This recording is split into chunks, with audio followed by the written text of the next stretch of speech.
What's good, Wizards fans, and welcome to the Locked On Wizards podcast. It's your host, the real Ed Oliver, and my guy, Brandon Scott. Today, we're going to read and react to some quotes from Tommy Sheppard and Wes Unseld Jr.'s press conference that we thought stood out the most. Let's get to it. You are Locked On Wizards, your daily Washington Wizards podcast. Part of the Locked On Podcast Network, your team every day.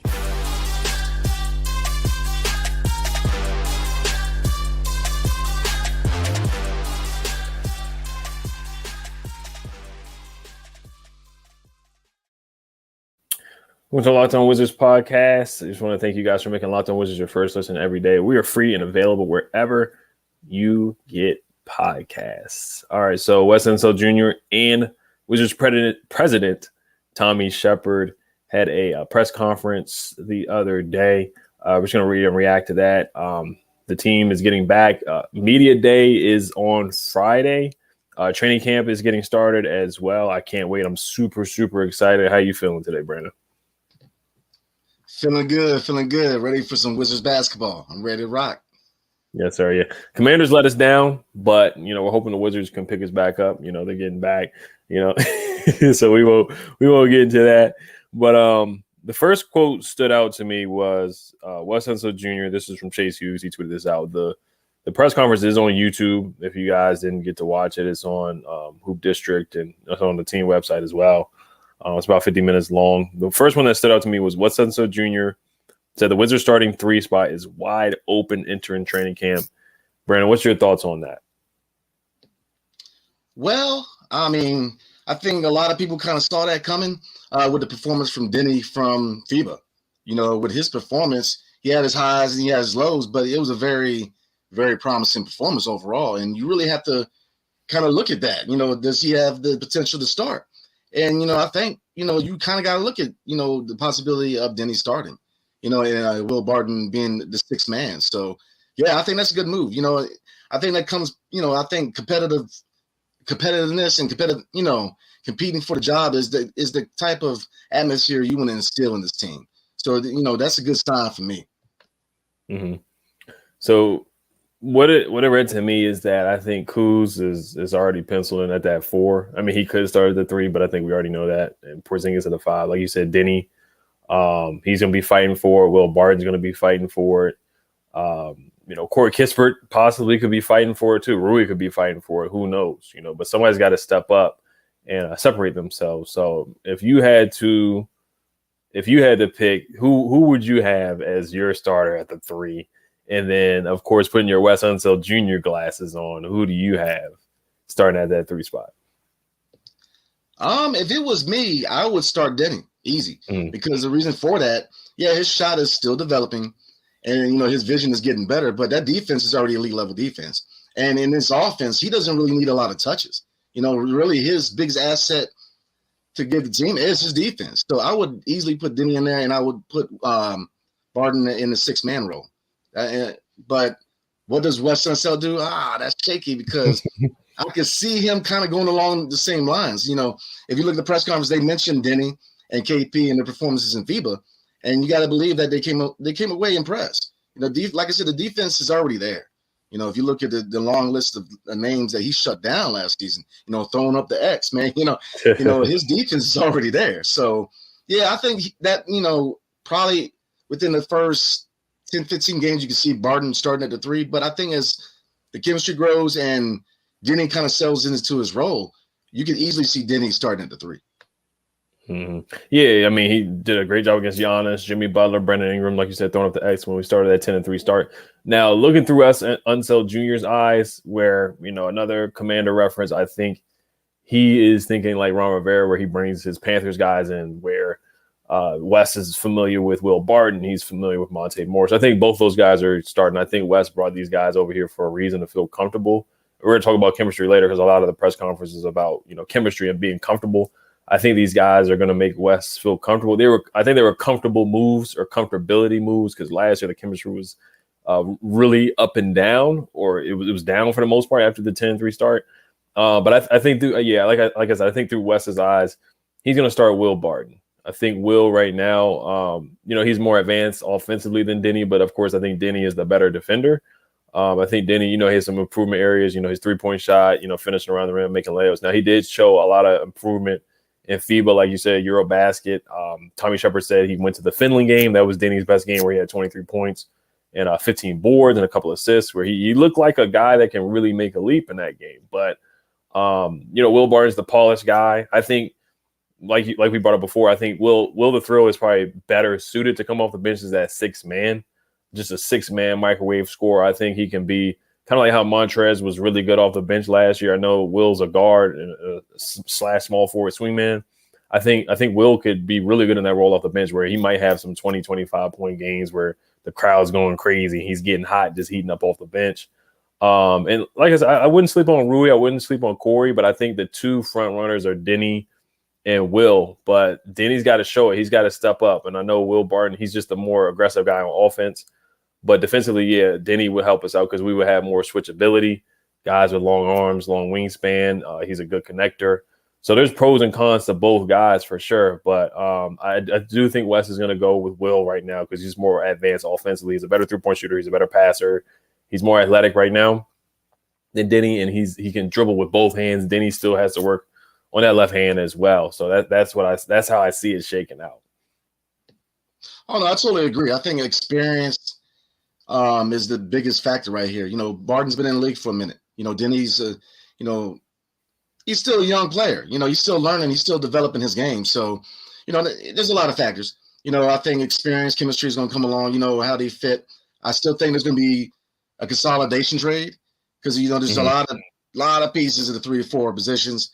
But, really, I think, we'll definitely get a clearer picture towards the trade deadline. But, yeah, I mean, yeah, I would, Barton is going to be the starter of the 3 just because of experience. Deni's got, the defense is there, but, experience is huge. Experience is very huge. So, yeah, I totally agree. Right.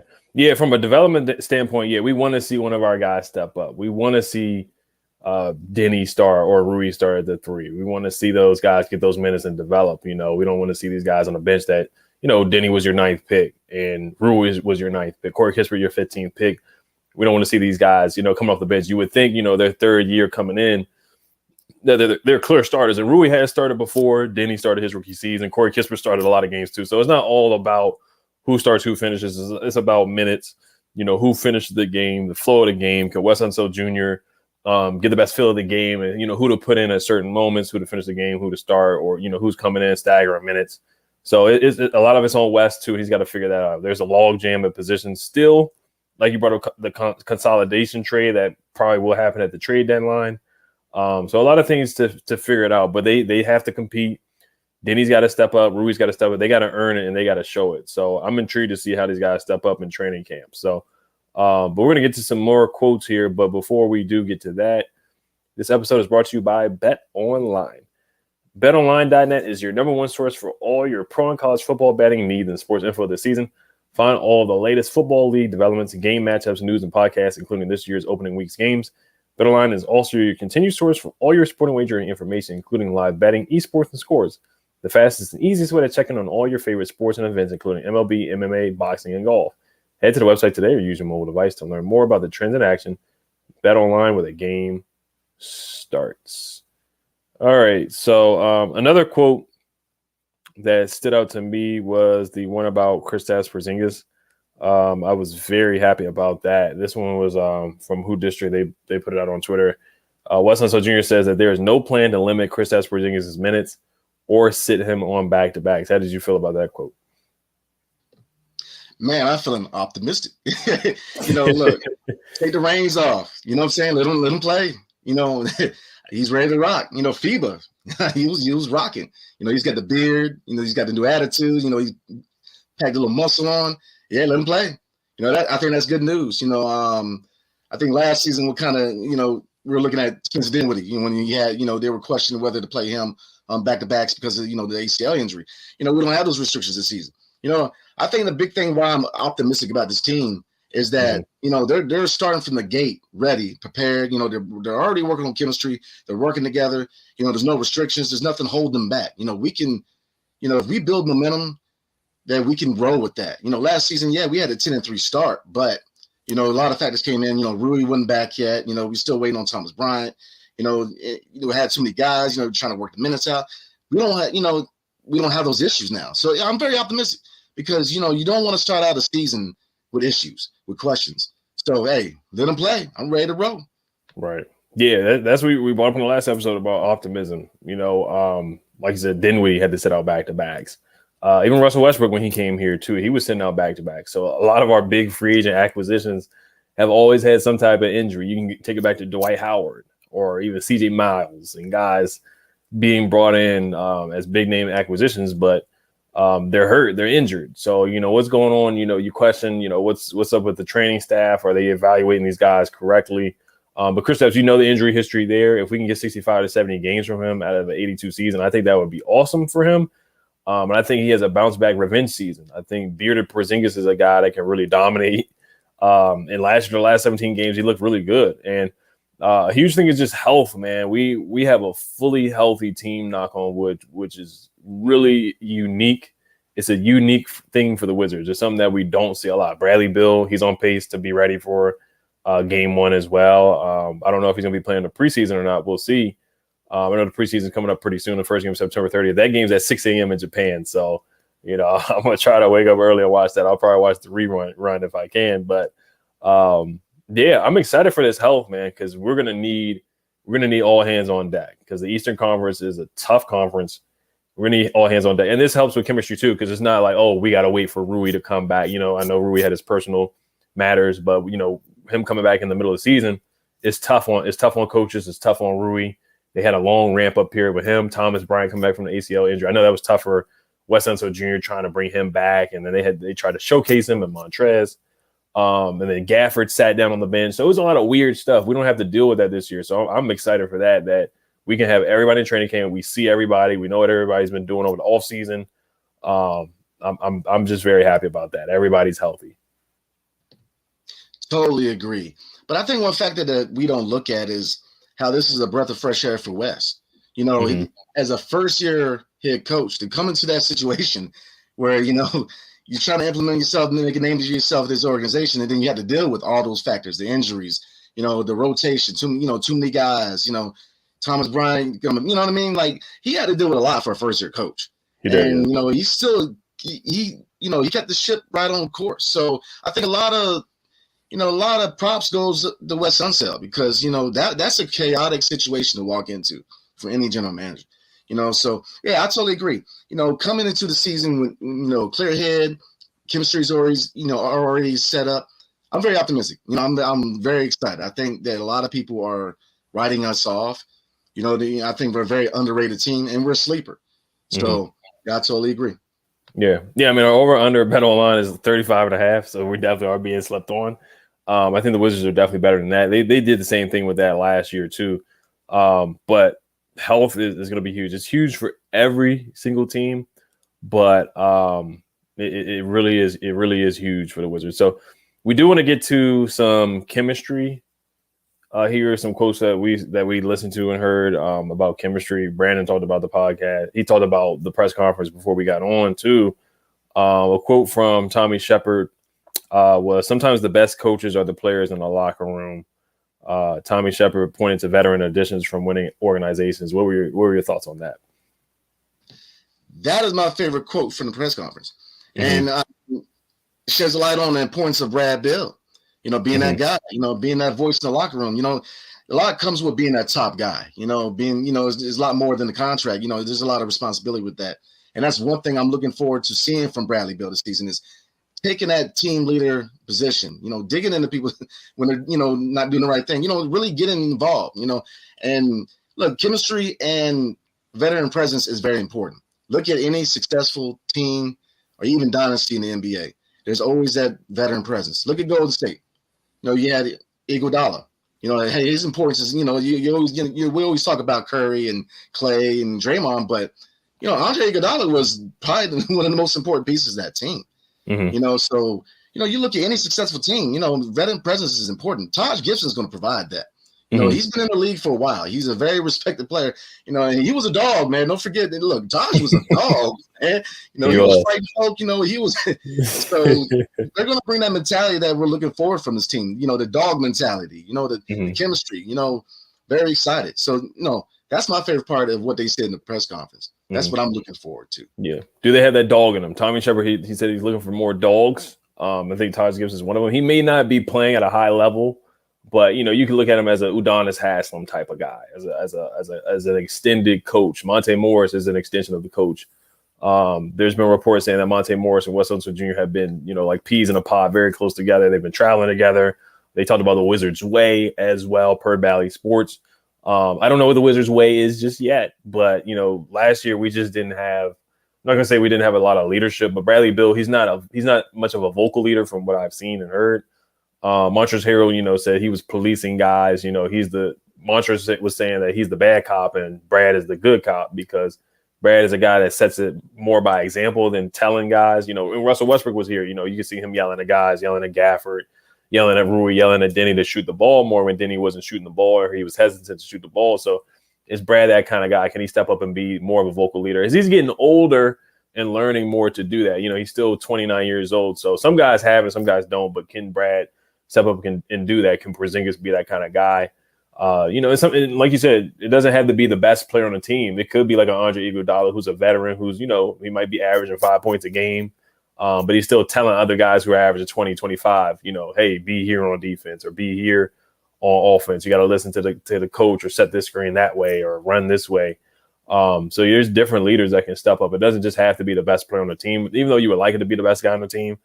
But last year they just didn't have – they had a lot of guys, you know, bickering for minutes, bickering for touches. Can it be different this time around? Yeah, I absolutely agree. You know, I think that, you know, we talked about this before. You know, for this team to be successful and for this team to really be a playoff team, there's got to be sacrifice. You know, Brad, you know, you can't be that guy that's quiet. You know, there's responsibility with being a Supermax player. You know, hate him or love him, John Wall got into people, man. You know, he would yell at people. You know, John Wall was very vocal about what he wanted, you know, to happen on his offense. And being point guard, you know, he's the quarterback of the offense. But, you know, you've got to be able to sacrifice. And same with Wes Unseld. You know, Unseld, my bad. I'm going to change his name. You gotta sacrifice. You know, he's a defensive guy, but you got to learn to be a defensive guy and be able to push the pace too, which is not used to. Because like we discussed before, you know, Denver was a slow offense, and you know last season, you know, under Spencer Dinwiddie, it was a very slow offense. So you know he's got to be able to change some things. You know, so it's got to be sacrifice. So for this team, to be successful. Right, and on the defensive end, somebody's got to step up and be a defensive leader as well. Somebody's got to step up and do that and be an extension of Wes Unseld Jr. too. But getting back to the 3 spot, you know, because Deni would, you know, provide defense in that starting offense. You know, Bradley Beal is not the best defender in the world. Monte Morris, you know, he could be a little undersized at times. Will Barton I think he's a solid defender. You know, he's top 20 in plus minus last year. Kuzma is an okay defender. His defensive field goal percentage was good. But I think Deni is the best defender out of all those guys. Deni, you know, he could arguably be the best defender on the team. But thinking about that bench unit, if Deni is coming off the bench, you know, who do you think that bench lineup would be after? Or if Will Barton's at the 3, who do you think is on that bench unit? Like, who are the first 5 guys that you have coming off the bench? Oh man, that's a good question. I mean, you know, Dalen Wright would be the point guard. You know, he can defend, he can shoot. You know, that would be the guy that I would want to quarterback my second unit. 2 guard, you know, I think starting out is going to be Corey Kispert, just because, you know, he's got the experience. I mean, it's minimal, but he's got experience. You know, Johnny Davis, you know, he's going to have to work his way in. 3, you know, at the wing, you know, Deni. You know, if he's going to be on the bench, he's going to be Deni. 4 would be Rui, and then 5 Gaff. That would be my second unit 5.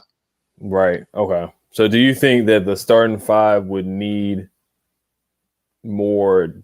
Do you think the starting 5 needs defense more because they already have guys that can score, or do you think the bench needs more guys that can create? Because, you know, looking at that 5 of the bench off the bench, DeLon Wright, he's more of a defensive-minded guy. Corey Kispert, you know, he doesn't have a lot of self-creation. And then, you know, Deni off the bench, he can create a little bit here and there. I think Rui is a good creator for himself. And Gafford is a guy that needs, you know, guys to set him up and assist the basket, lobs and whatnot.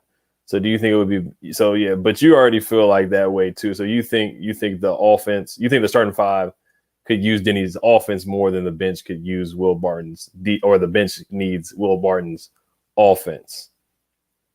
If you understand what I'm saying. Starting out, yes, because experience. You know, I think Deni needs to kind of get into. He needs to earn a starting role. You know, like I said, FIBA was impressive, but FIBA ain't the NBA. You know, unfortunately, you know, he's got to prove that. You know what I mean? He's got to prove he can be that guy. You know, so I think it gradually is going to happen. But first unit, I think this is where chemistry and experience comes in because, you know, this team, you know, defensively, you know, Monte Morris is a decent defender, but size, you know, is an issue. Brad, you know, he said he wants to be all NBA, but is you know, we're still waiting on that effort. But you know, the three, you know, Barton, you know, he's a good defender, he can shoot. So I mean, you got guys who can defend, you got guys who can shoot. You know, I think really the biggest asset to this starting unit starting out is experience and chemistry. Definitely, yeah.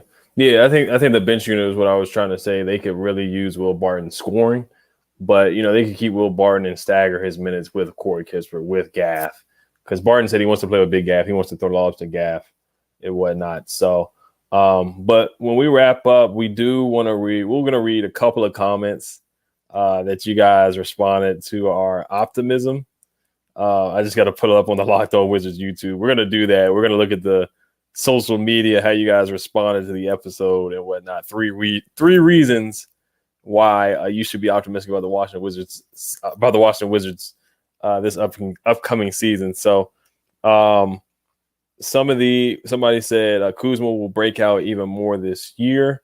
What did you think about that one? My man, that's what I'm talking about. Totally agree. I think Kuz takes a step forward. You know, last season was a preview of what's to come for Kyle Kuzma. So, yeah, I'm with you. I agree. Yeah, I'm with you on that one. And last one we'll read, and then we'll read some more in the next episode. This is from Omer Azule. He said, stop getting people's hopes high. This org ain't going nowhere with Bill on that contract. Come on, man. Stop it. Stop drinking a haterade, man. I mean, you got to have optimism, man. You know, that's loyalty. You got to have optimism, man. You know, I can let me start by saying this. I can see why people could be skeptical. I get it. You know, I get all that because, you know, there's been a long road for, you know, look, we were talking about earlier. It's the 25th anniversary of the Wizards rebrand. I remember it was yesterday, man. You know, so it's been 25 years. So, you know, it's been a long Wizards road. You know, we done rode with Agent Zero, J-Dub, and now Brad Bill. So, you know, I get it why people are skeptical, but, you know, there's optimism with this team. You know, I think if they can do the things that we want them to do, like push the pace, defense, chemistry, this team's going to surprise. So I get it, but, you know, still, stop hating. Come on. Right, yeah. I'm not going to talk about Bill's contract too much because I think it's something that's just beating a dead horse right now at this point. You know, the whole no trade clause, the trade kicker and all that kinds of stuff, and giving 35% of the salary cap. It is what it is. That's what Ted Leonsis wanted to do. That's what Tommy Sheppard wanted to do. He's got the contract now, and we got to live with it. So they got to find a way to build a competitive team with Bill as their number one guy on the books and, you know, number one guy on the roster. Building around him with Porzingis. Can they find another star, or can they draft another star? Can they develop somebody? Can Rui make a leap? Can Deni make a leap? Can Corey Kispert make a leap?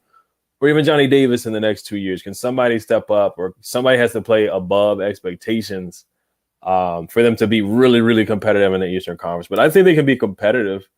But yeah, you want to go in with, you know, realistic hopes. We're not saying that they're going to make the NBA finals or the conference finals or anything like that. Right now, we're saying good points where, hey, we do see some flashes here where the Wizards can be a contender to make the playoffs for sure, make some noise. So that's my thoughts on that. Yeah, I agree. I mean, like I said, I understand the skepticism, but you know, there's a lot to like about this team. You know, they're really. I mean, I think Morris is really going to push the pace. I'm excited about the pace. Now we got guys on the team who can roll. You know, the lob threats. I mean, Gaff. I mean, KP. I mean, Morris and Barton, they're going to shoot better. We're going to be a better shooting team. I mean, towards the deadline, once we consolidate, this is going to be a nice club. I mean, I'm very optimistic. I'm a very realistic fan. I'm not somebody who's, talking about old school Redskins / Commanders fans. We start 2-0, we talking about the Super Bowl. Nah, I'm very realistic. You know what I'm saying? So I understand that, the state of the team, Bradley Bill's contract and, how hard it's going to be hard to kind of build a team around him, obviously. But, I think Tommy's going to try. I mean, he just putting his name into the conversation of, SGA, OKC and names like that, DeJounte Murray, he's trying, so yeah, I agree. Right. Definitely. But yeah, we're going to wrap this one up. We're going to talk about more comments on the next episode. I want to thank you guys for making Locked On Wizards your first listen every day. And just want to make sure you guys now go and make the NBA top 50 on Locked On NBA your second listen. Which NBA player moves the betting line the most this season? Locked On and the Bet Online odds makers present the NBA top 50 most valuable players. Find it on Locked On NBA wherever you get your podcasts on YouTube. Hell to the